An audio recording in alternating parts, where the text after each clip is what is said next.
ఆస్తమాలు ఇవన్నీ ఉన్నాయి అంటే మనం ఎట్లా జీవిస్తున్నామని అర్థం. అర్థమైందా? నాకేం వస్తుంది అనేది ఉంది కానీ నేనేమి ఇస్తానని కాదు. కాబట్టి లీడర్గా ఈ ప్రపంచంలో ఎంతమంది లీడర్లు ఉండొచ్చు?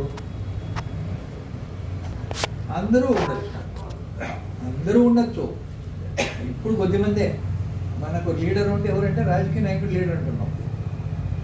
ఎక్కడైనా ఒక ప్రోగ్రామ్ జరుగుతుందంటే ఆ స్టేజ్ పైకి విఐపి వచ్చాడు అనుకో, పొలోని 10 మంది 20 మంది వస్తారు. వాళ్ళందరూ కుర్చీలేదు.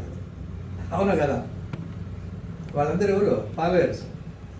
ఆయన లీడరు, ఆయన ఎందుకంటే వాళ్ళు ఫాలోయర్స్. కానీ మనం ఇక్కడ మాట్లాడుతూ ఉండేది ఏం లీడరు? నువ్వు లీడర్వా, నువ్వు ఫాలోయర్ అని. అంటే నువ్వే లీడర్గా ఉండొచ్చు, నువ్వే ఫాలోయర్గా ఉండొచ్చు. అర్థమవుతుందా? సో లీడర్గా ఫాలోయర్గా ఉండడం అనేది చాలా ముఖ్యమైనటువంటి హక్కు, గుర్తుపెట్టుకోండి. క్లియర్? ఇంకొక ముఖ్యమైన జీవితాన్ని మార్చే టాపిక్ 5వ రోజే సెకండ్ టాపిక్గా విన్నారు. ఏంటది? హెడ్డింగ్ ఏమి?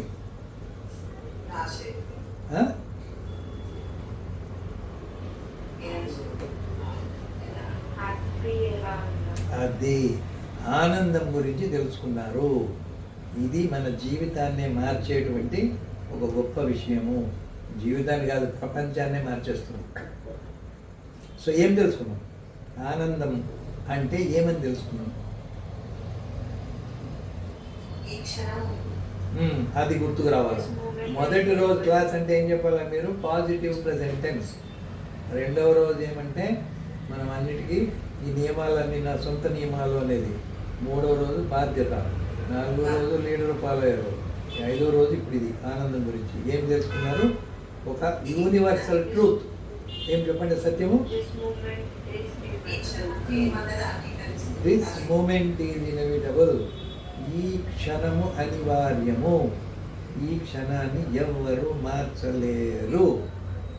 కాబట్టి మనము ఏమి చేయాలి?